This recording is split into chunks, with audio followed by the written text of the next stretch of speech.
Buenos días, mis hermanos. El Señor les bendiga. Continuamos con nuestro estudio diario y para hoy nos corresponde Juan, el capítulo 18. En este capítulo hablamos todo acerca del arresto de Jesucristo, todo lo que ocurrió en ese momento, en ese instante. Y vamos a destacar de aquí ciertas actitudes de algunos personajes, actitudes que hicieron o que hacen daño. Nuestro tema de hoy entonces, actitudes que dañan. De nuestra actitud dependen muchas cosas. De cómo es nuestra actitud depende si nos va bien o si nos va mal en las circunstancias. De nuestra actitud frente a un problema, frente a una dificultad, de nuestra actitud incluso frente a cosas buenas, dependen cómo va a ser más adelante. Por eso entonces, actitudes que dañan. En este capítulo vamos a rescatar algunas actitudes que hicieron o que causan daño en nuestra vida. La primera de ellas, la primera actitud que hace daño, la ira, en el versículo 10 de Juan 18. Entonces Simón Pedro sacó la espada que tenía y le cortó la oreja derecha al siervo del sumo sacerdote, uno llamado Malco. ¿Qué ocurrió ahí? Llegaron los sacerdotes, llegaron aquellas personas a capturar a Jesús. ¿Y cuál fue la reacción de Pedro? Dice que Pedro inmediatamente sacó su espada y sin pensar nada le cortó la oreja a aquel siervo del sumo sacerdote. ¿Qué estaba obrando en ese momento? ¿Qué le ocurrió a Pedro en ese momento? ¿O por qué actuó de esa forma? Porque se dejó llenar de ira, de lo que estaba sucediendo en ese momento, de las circunstancias que lo abrazaban en ese momento, hizo que Pedro actuara de esa forma. Y sabemos que la ira en nuestra vida podríamos decir que es algo normal. Todo ser humano en algún momento hemos sentido un momento de ira, hemos sentido un momento de rabia. Pero ¿cuál es el problema? El problema es cuando esa ira se nos sube tanto que nos lleva a actuar de una manera equivocada. Y nos lleva a actuar de una manera que hace daño. Puede ser hacer daño a las demás personas o puede ser también hacernos daño a nosotros mismos.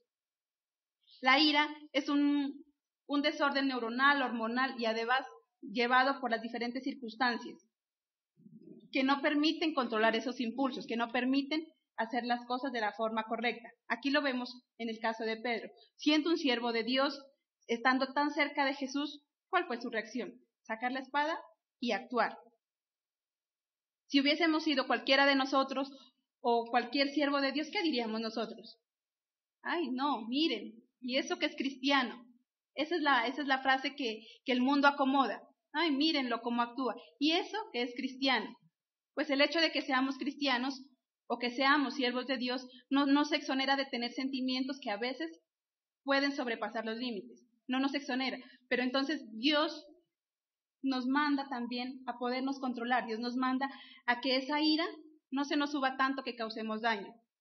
El sentir ira no es el problema. De hecho, el mismo Jesucristo sintió ira en algún momento. Cuando encontró a los vendedores en el templo, dice que él sintió ira y por eso los sacó a todos en ese mismo instante. El sentir ira no es el problema.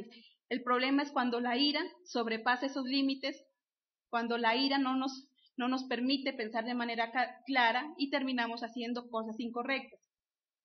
Veamos por favor en Efesios el versículo 4. El capítulo 4 del versículo 26 al 27.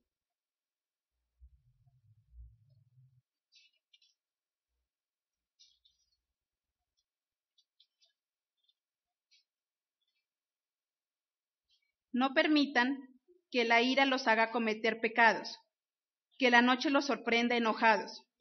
No le den ninguna oportunidad al diablo para que los derrote.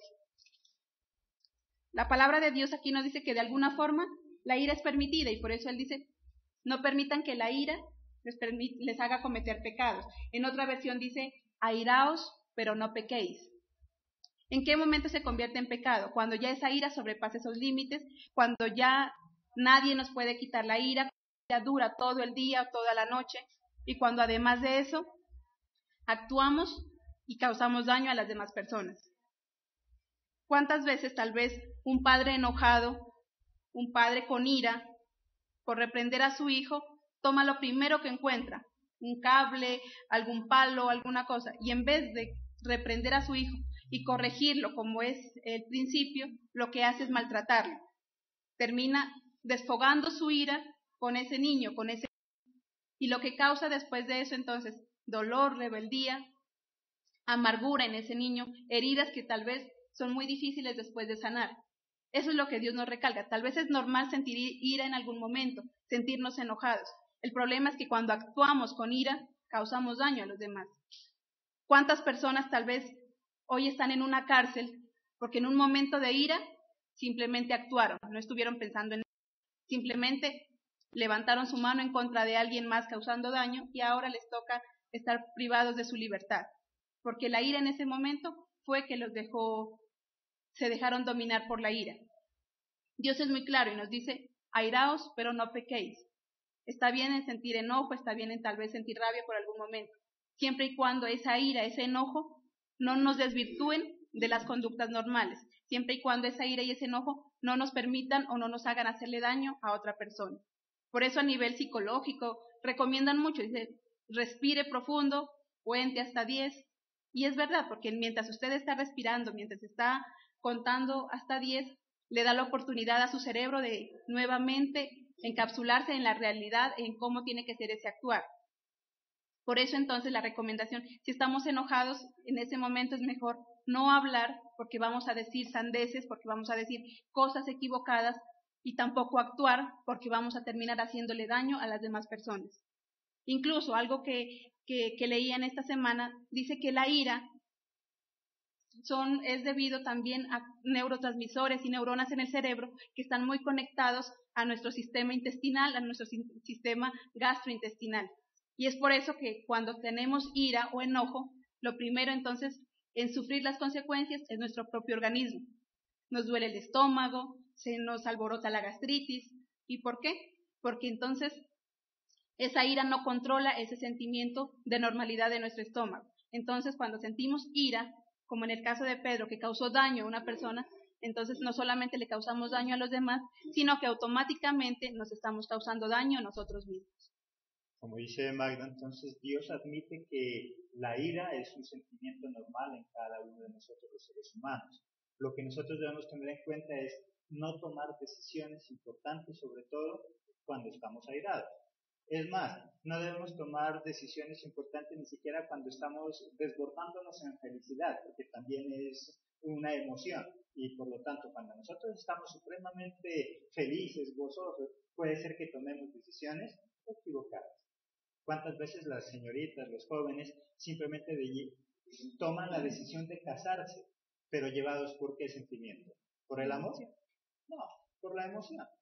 Estaba emocionada, y eso hizo que tomara una decisión que después le traería algunas consecuencias. Entonces, como nos dice Magda, estar enojados es normal. A nadie nos gusta que nos maltraten, pero lo que no debemos es tomar decisiones, sea de castigo o sea de inversiones o de cualquier área. No debemos tomar decisiones cuando estamos llevados por cualquier tipo de emoción, en especial por la ira.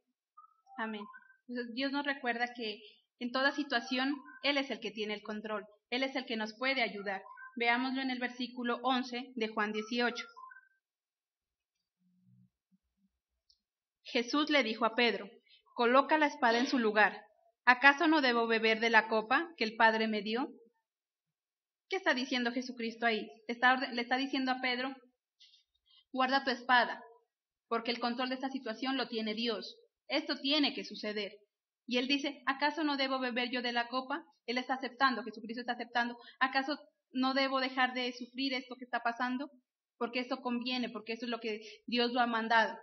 Entonces, cuando tengamos un momento de ira, debemos entender que esa situación difícil, esa situación que en ese momento se torna complicada para nuestra vida, siempre tiene un propósito de parte de Dios. Y siempre va a ser que en nuestra vida algo más allá haya de bendición.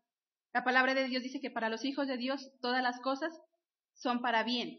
Entonces, Jesucristo le está diciendo aquí, le decía a Pedro, no, tranquilo, si esto está pasando es porque hace parte del propósito de Dios. Debemos entender entonces que ese momento difícil hace parte del propósito de Dios.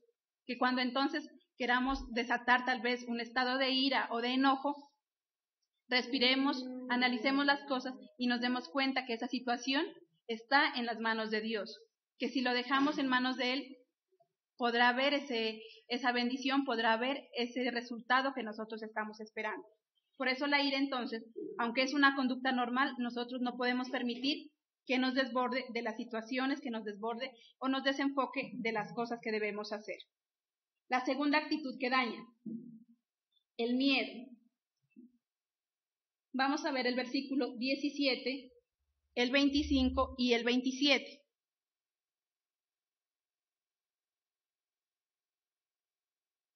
Entonces la muchacha le dijo a Pedro: ¿no eres tú uno de los seguidores de ese hombre? Pedro respondió: no, yo no. El versículo 25.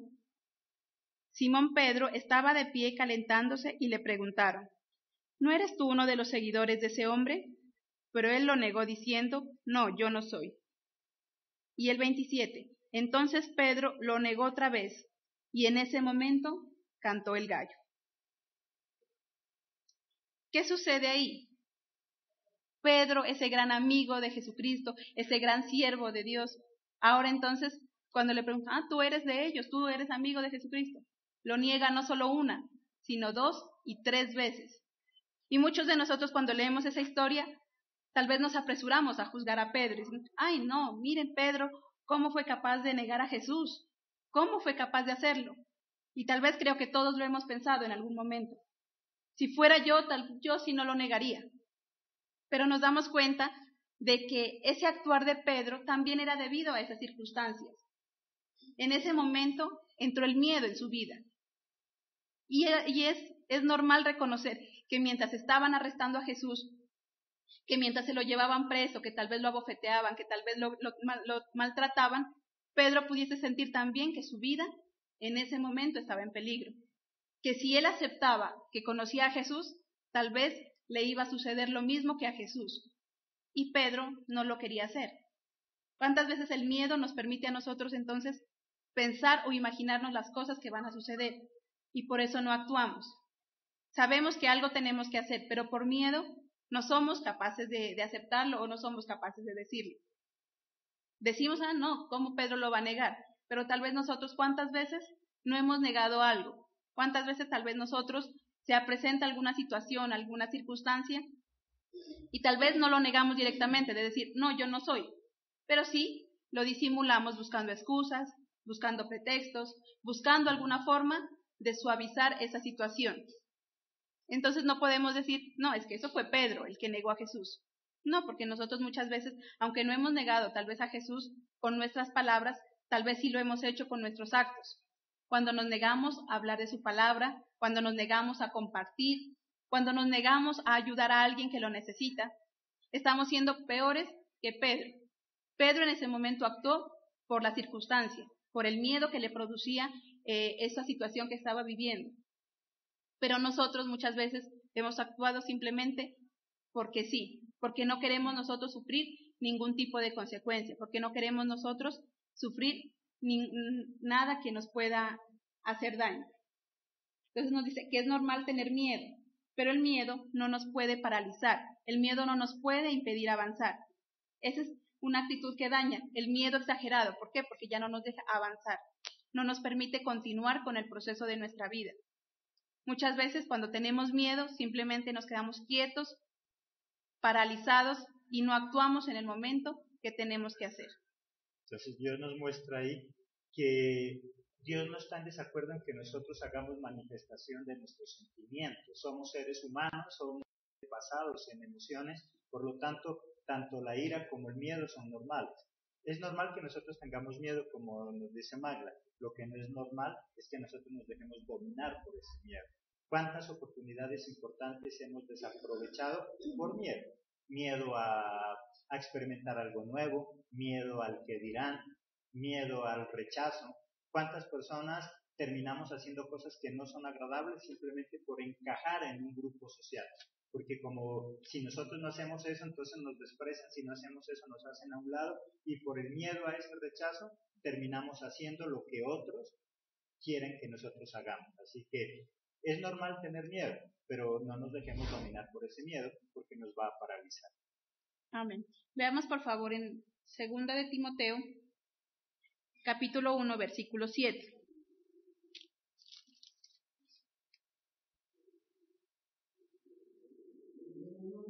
porque el espíritu que Dios nos ha dado no nos hace cobardes, sino que Él es para nosotros fuente de poder, amor y buen juicio.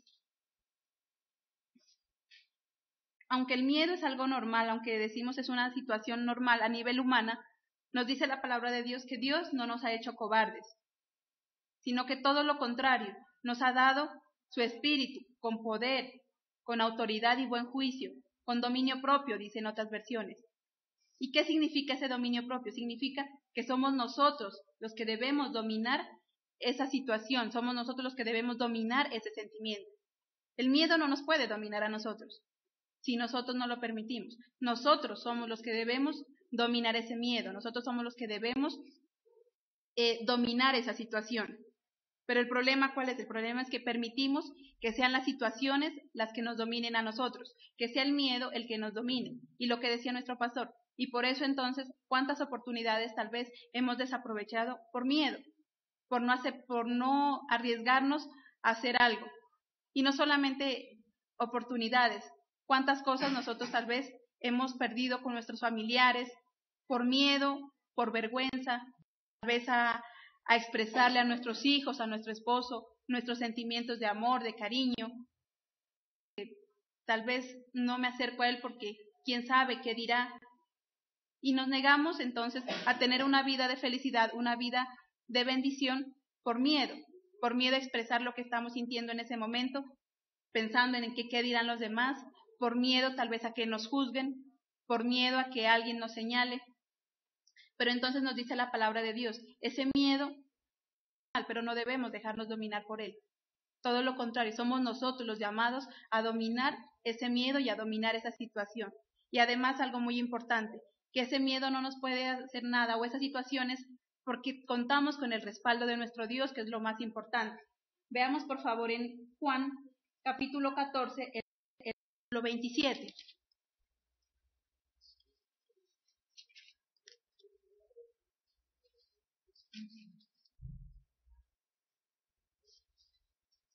Les dejo la paz, es mi propia paz, la que les doy, pero no se las doy como la del mundo. No se preocupen ni tengan miedo. ¿Qué nos dice Jesucristo? Tal vez es normal tener miedo, tal vez es normal estar pasando esa situación difícil, pero hay algo muy importante y muy bonito, que con Jesucristo podemos disfrutar de esa paz que sobrepasa todo entendimiento. Dice, no la doy como la del mundo, dice Jesucristo, es mi propia paz. ¿Se imaginan cómo es la paz de Jesucristo? ¿Cómo está Él de tranquilo y de confiado, sabiendo que las cosas son para bien? Porque aunque Él en ese momento lo estaban arrestando, y aunque en ese momento sabía que iba a una muerte segura, tenía paz en su corazón. Y por eso le decía también a Pedro, no, tranquilo, guarda tu espada, porque esto tiene que ocurrir, esto tiene que pasar. Aunque Jesucristo mismo estaba viviendo esa situación difícil, estaba experimentando también un momento de paz, un momento en el que sabía con certeza de que ese problema, esa dificultad, traerían grandes bendiciones para su pueblo, traería la salvación para sus hijos, para sus siervos. De la misma forma entonces, cuando estamos pasando una situación difícil, un problema, y tenemos tal vez miedo de que algo pueda ocurrir, algo muy bonito es que debemos pensar en esa paz que Jesucristo nos está ofreciendo. Debemos estar seguros que detrás de esa situación difícil vendrán cosas mucho más grandes, que detrás de ese problema hay un propósito que cumplir y que si continuamos, poco a poco veremos esa luz, veremos esa alegría que Jesucristo nos ofrece. Algo importante que en los anteriores Jesús, ¿qué le dice? Es necesario que yo tenga que pasar eso que está por suceder. Si nosotros entendemos que hay ciertas cosas que nosotros tenemos que vivirla, es inevitable. Hay cosas que tal vez a nosotros no nos gustaría vivir, pero que sabemos que es para nuestra edificación. A medida que nosotros aprendamos a aceptar que hay situaciones difíciles y que de ellas tenemos que aprender, a veces nosotros cometemos o hacemos cosas que generan consecuencias y tenemos que aprender a asumirlas. En el momento en que nosotros asumamos eso, vamos a vivir en esa paz que nos dice. Cuando nuestra vida se convierte en un caos, cuando yo hago algo, eso genera una consecuencia y yo no acepto esa consecuencia. En el momento en que yo no acepte lo que está pasando en ese momento es cuando empezamos a sufrir más. No es que ya dejemos de sufrir, pero cuando aceptamos lo que nos está pasando, al menos podemos minimizar ese sufrimiento que podemos tener en ese momento. Amén. Entonces hasta ahí vemos que la ira, el miedo, son dos conductas que dañan. Otra conducta que daña, la insensatez. Versículos 39 y 40.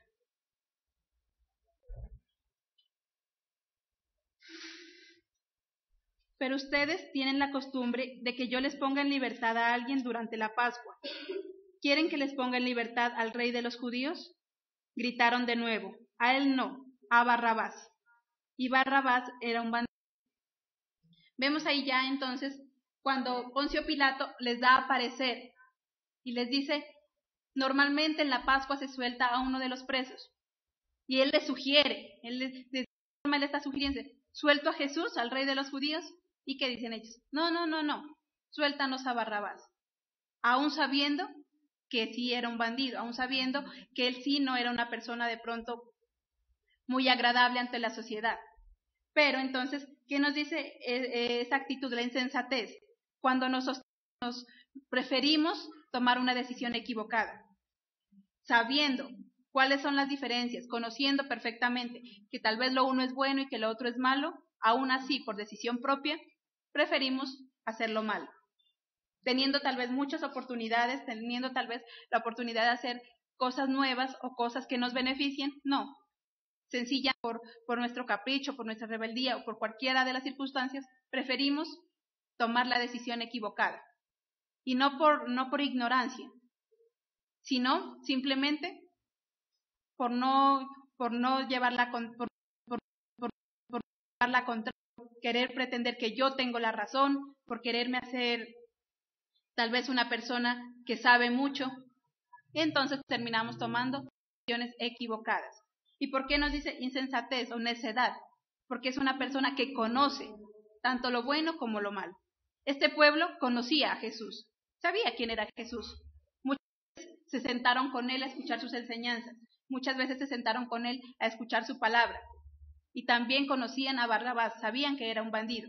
Sin embargo, por estar de acuerdo o por no tal vez darle la espalda a los escribas, a aquella gente importante, se ponen del lado de la decisión equivocada. Y entonces todos gritan, no, suéltanos a Barrabás.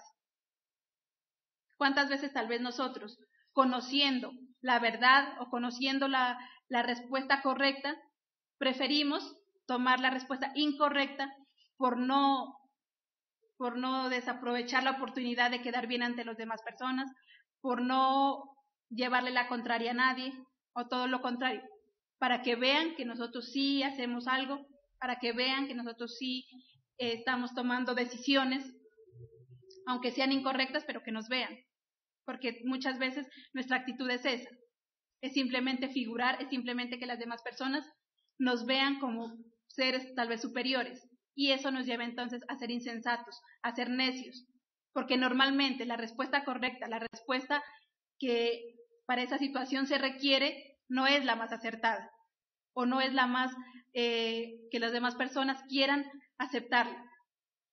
Entonces, como no es la más aceptada por los demás, pues yo me inclino entonces por la que todos aceptarían. Dios entonces nos dice que esa insensatez nosotros podemos controlarla.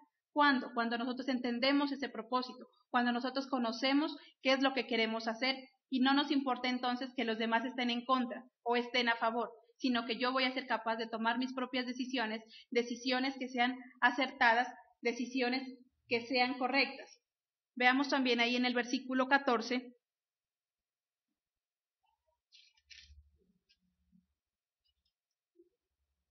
Caifás era el que les había dicho a los líderes judíos que era mejor que un hombre muriera por todo el pueblo. ¿Por qué entonces los líderes judíos pedían que mataran a Jesús y liberaran a Barrabás? ¿Por qué? Porque se estaban dejando influenciar por otra persona, alguien que tenía mucho más poder. Caifás, el sumo sacerdote. Él les dijo, no, es mejor que muera uno y no que mueran todos. Entonces los demás sencillamente se dejaron influenciar por esa actitud, por esa persona. Muchas veces somos insensatos porque nos dejamos influenciar por las circunstancias o nos dejamos influenciar por diferentes personas. Veamos en 1 Corintios 8, el versículo 12.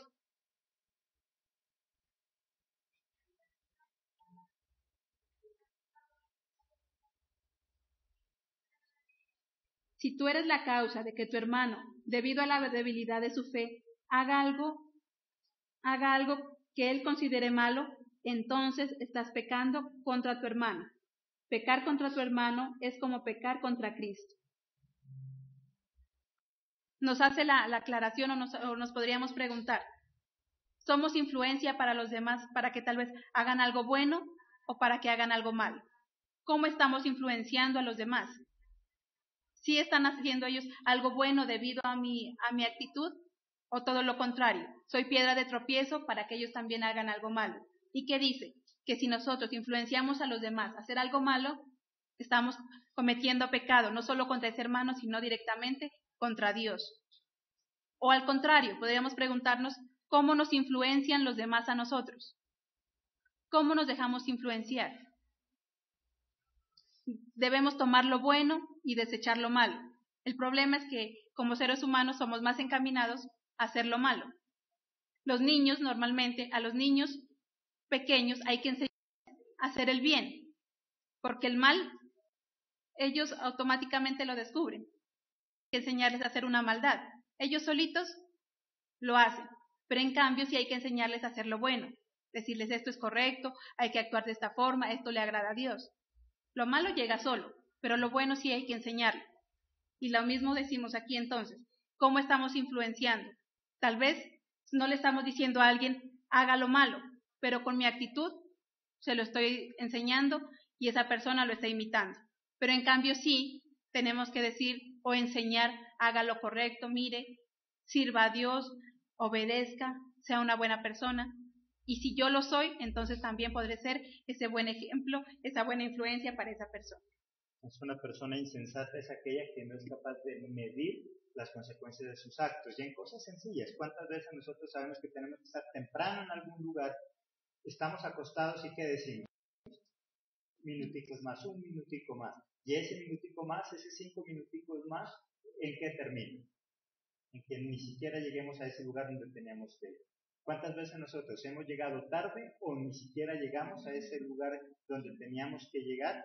Por eso, ser insensato, no miramos las consecuencias de nuestros actos. Y como dice Magda, muchas veces en cosas importantes la insensatez nos ha hecho equivocarnos y tener grandes catástrofes, o en cosas sencillas, ser incumplidos en algunas áreas, simplemente porque somos insensatos. El niño muchas veces no llega al colegio, porque ¿qué decimos? Déjalo que duerma otro minutico más, que duerma otro segundito más, y entre minutico más se hizo tarde, después salimos corriendo, accidentes en la vía, sale afanado, y ahí le llega la ira, y ahí le coge el miedo.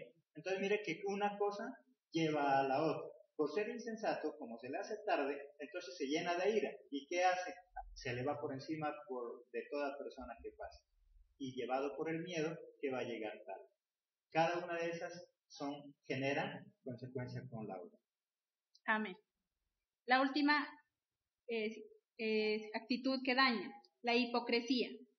Veamos en el versículo 28. Después salieron con Jesús de la casa de Caifás hasta el del gobernador. Era bien temprano en la mañana, pero ellos no querían entrar al palacio del gobernador para no quedar impuros, pues eso les impediría comer de la comida de la Pascua. ¿Qué sucedía ahí? Este pueblo, estos sacerdotes, no quisieron entrar a la casa del gobernador, según ellos, por no contaminarse. Porque ¿qué significaba contaminarse? Estar impuros. Significaba que no podían participar de la Pascua, significaba que no podían participar tal vez del momento de adoración. Pero nos damos cuenta que ellos simplemente no querían contaminarse de manera externa. No, que no entro porque me contamino. Pero su corazón ya estaba contaminado. Su corazón, su mente ya estaban contaminados. Tanto que los lleva después entonces a presentar a Jesús como un criminal, a levantar falsos testimonios contra de él. ¿Eso no es ya estar contaminado? Eso no es ser una persona hipócrita. ¿Qué es una persona hipócrita? Hipócrita es una persona que por un lado muestra una cara, pero que tiene otra faceta, que está pensando en otra cosa. Esto viene de la antigüedad. Los hipócritas eran en la antigüedad, en aquellos palacios ponían una careta para divertir al rey, para divertir al pueblo. Y detrás de esa careta tal vez muy feliz, o podríamos nosotros asimilar la imagen de un payaso, que por fuera siempre mantiene una gran sonrisa, pero por dentro es todo lo contrario. Y eso es lo que aquí se está mostrando. Estas personas, estos líderes, estos sacerdotes, no querían contaminarse. Por fuera no querían pisar el palacio porque se contaminaban. Pero por dentro, ¿qué había en su corazón? En su corazón ya había esa maquinación, en su corazón había querer hacerle daño a Jesús.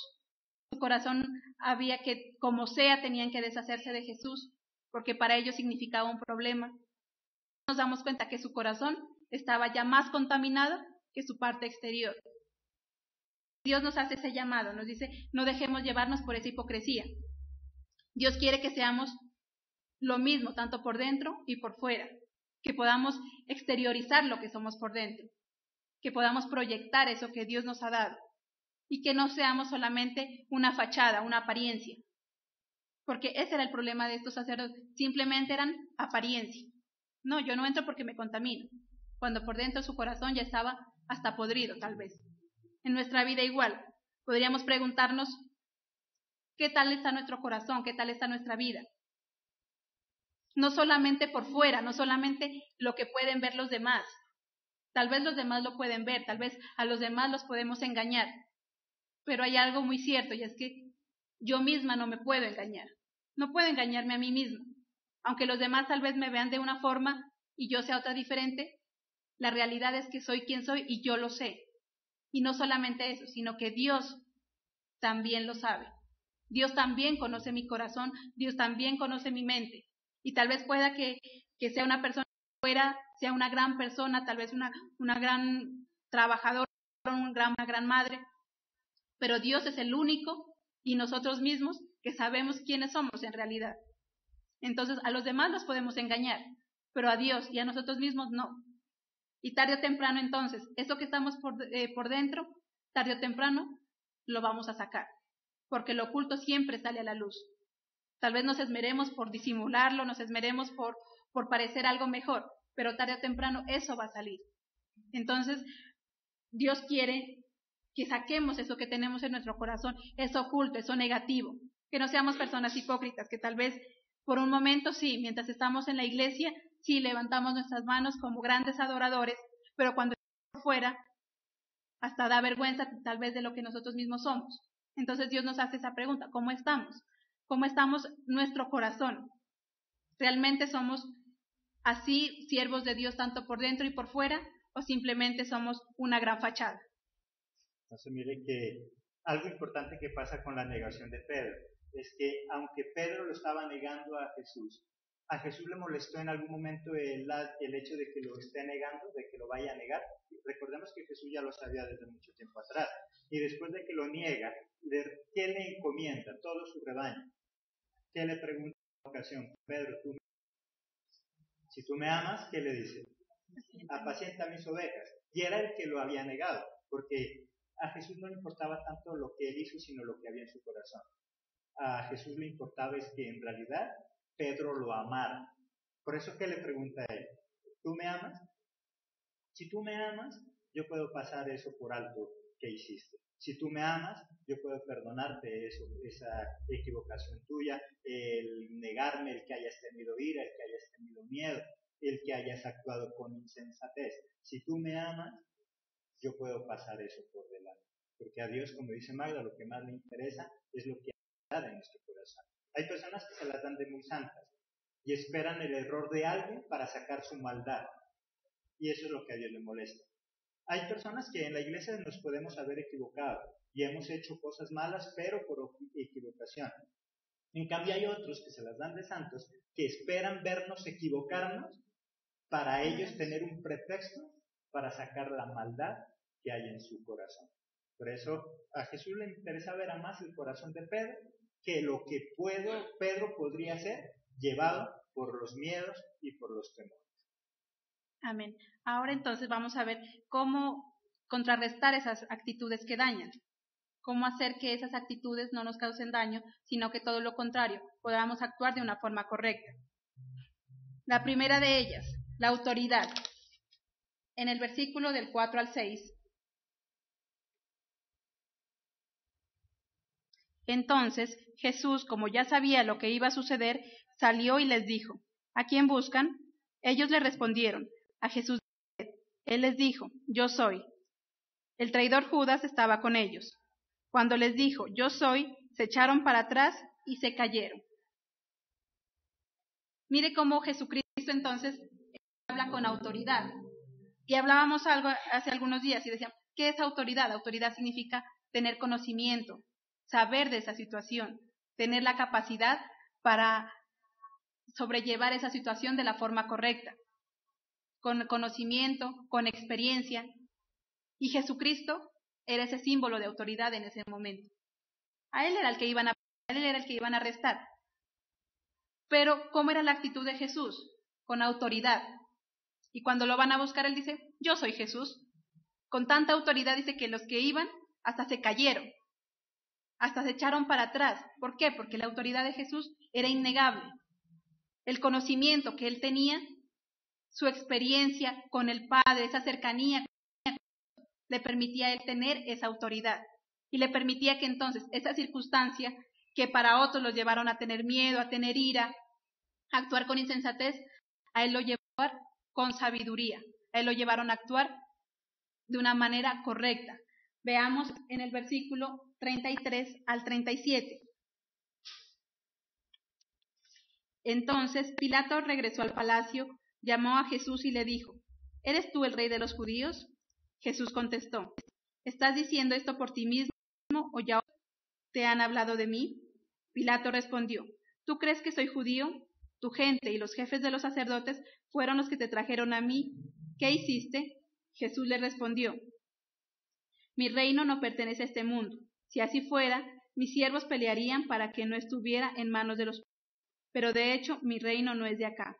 Entonces Pilato le dijo: ¿Así que eres un rey? Jesús respondió: Tú dices que soy un rey. Nací para hacerlo y vine al mundo para ser testigo de la verdad. Todo el que sea de la verdad, escucha mi voz. Miren la diferencia entonces del actuar de Jesús al actuar de las otras personas. Jesús era el implicado, Jesús era realmente el que estaba pasando esa situación difícil. Pero él no solamente actúa con autoridad, sino también actúa con sabiduría. Y todo lo que él dice es de una manera sabia. Él lo dice porque sabía el propósito. Si queremos nosotros entonces sobrellevar esa situación difícil, esa circunstancia difícil, tenemos que pensar más allá, tenemos que pensar en ese propósito. Porque Jesucristo estaba de alguna forma con esa autoridad y con esa sabiduría. Porque él sabía que detrás de eso venían cosas muy grandes. Cuando nosotros estamos pasando esa situación difícil y entendemos nosotros y conocemos también que Dios no nos va a dejar, podemos entonces también actuar como lo hacía Jesús, con autoridad, actuar también con sabiduría. Y el actuar con autoridad o con sabiduría no significa quedarnos callados o quedarnos mudos, porque a veces se ha cometido ese error y decimos: no, él no dijo absolutamente nada, él era calladito. Y muchas personas malas, muchas personas que quieren hacernos daño, de alguna manera nos chantajean y nos dicen: no, pero mire, es que es cristiano y cómo habla. Pues Jesús también habló cuando fue su momento y defendió también su punto de vista cuando tuvo que hacerlo. Veamos en el versículo 19 al 23.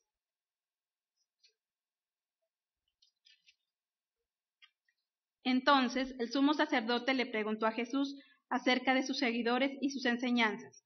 Jesús le contestó: Yo siempre hablé abiertamente al mundo. Siempre enseñé en las sinagogas y en el área del templo, donde todos los judíos se reúnen.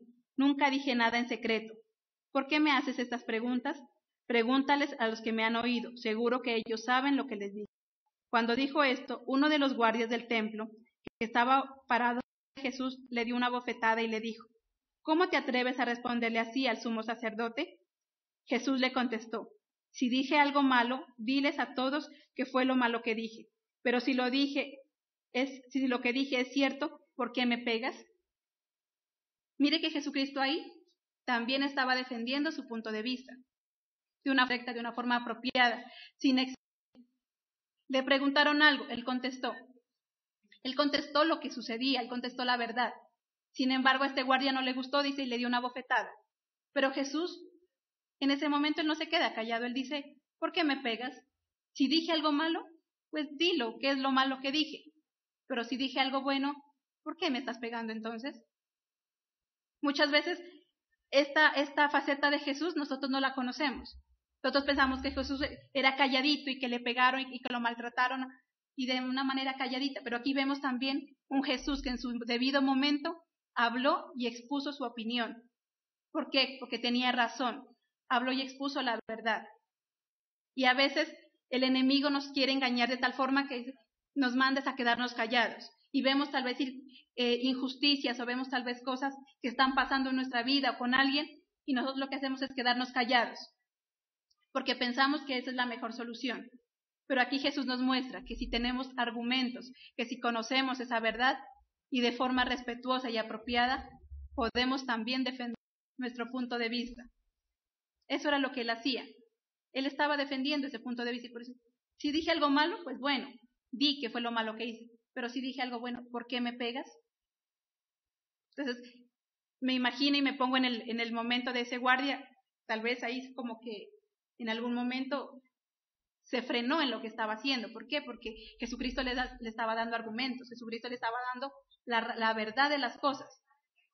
Y eso es lo que Dios también quiere, que ante una situación difícil, que ante algún problema, no simplemente nos quedemos callados, sino que si tenemos argumentos y razones, podemos también entonces usarlas en nuestra defensa o en la defensa de los demás. Eso es lo que Dios nos manda, porque de lo contrario, el enemigo sí quiere mantenernos callados, pero él sí habla. El enemigo quiere que nos quedemos callados, pero él sí está maquinando cosas en contra nuestra. Entonces de nosotros depende también de que esa justicia se pueda cumplir o no se pueda cumplir. Y recordaba ayer, o cuando preparaba el tema, recordaba alguna ocasión mi hija me decía que en la clase de matemáticas les dejaron 3 ejercicios, hacer del 1 al 3. Pero cuando llegaron a la clase, la profesora empezó a llamar a los niños y les decía, niño, el ejercicio número 4. Entonces decía, no, profe, yo no lo hice. 1, tiene 1. Al otro niño, el ejercicio número 4. Profe, yo no lo hice. 1. Y así muchos de los niños estaban ganando una mala calificación. Hasta que dice mi hija, cuando le tocó a ella el ejercicio, el 4, ella le dijo, profesora, disculpe, usted simplemente nos dio instrucción de que hiciéramos del 1 al 3. El 4 y el 5 quedamos en desarrollarlo aquí en clase.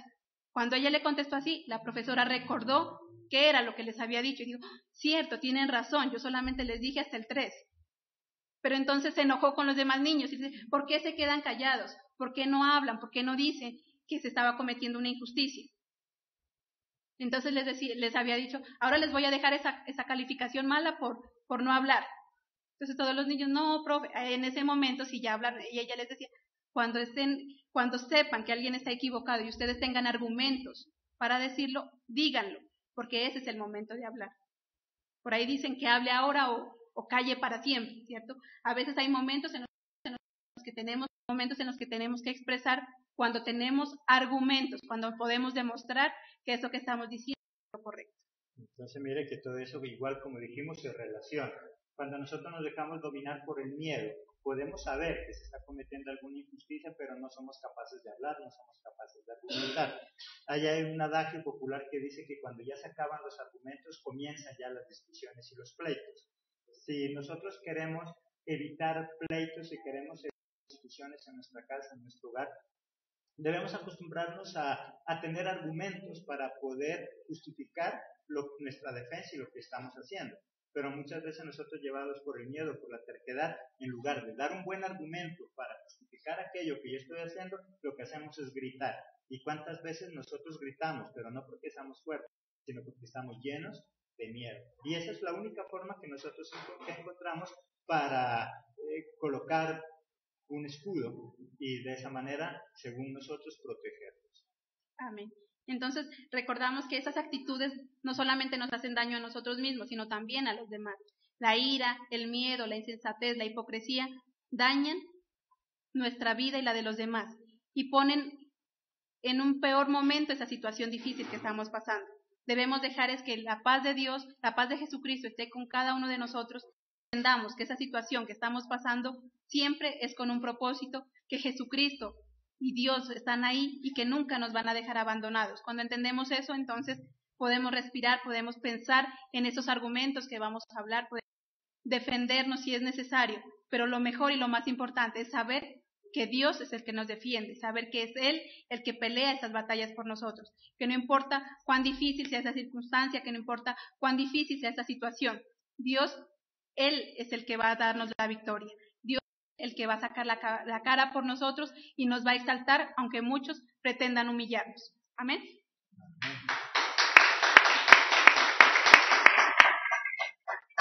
Bien, Magda.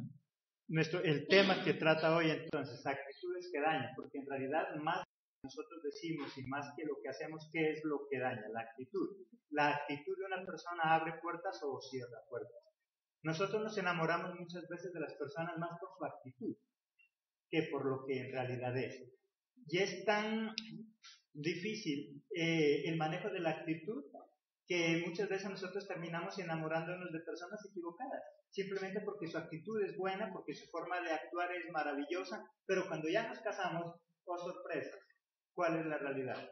Que esa persona es totalmente diferente a cómo se maneja.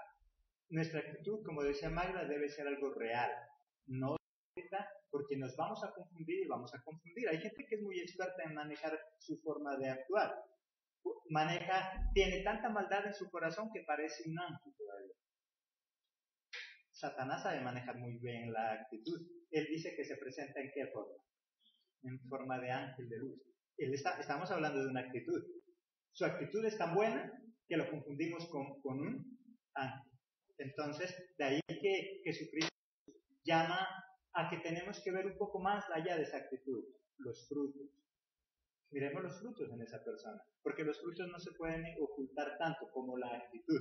Nosotros entonces, la actitud es importante. La actitud es importante para que nosotros logremos grandes cosas. Sea a nuestro favor por maldad o sea a nuestro favor por ser buenos. Pero la actitud es importante.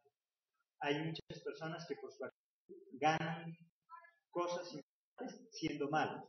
Y hay personas que siendo buenos pierden grandes oportunidades por manejar una mala actitud. Y nosotros miramos eso en el mundo normal. Personas muy malas, pero que saben manejar su actitud y aparecen como ángeles. Y personas muy buenas y las juzgamos mal simplemente porque tienen una mala actitud. Así que la actitud es importante. Esa es la enseñanza que Dios nos da en esta mañana. Los esperamos en nuestra próxima emisión, en este mismo lugar, por este mismo canal. Recuerden que en nuestra radio, la Radio Adoración, tenemos nuestra programación a partir de las 10 de la mañana, Viviendo por la Palabra. Consejos bíblicos que nos ayudarán a tener una vida de excelencia. Hasta nuestra próxima emisión. Dios los bendiga.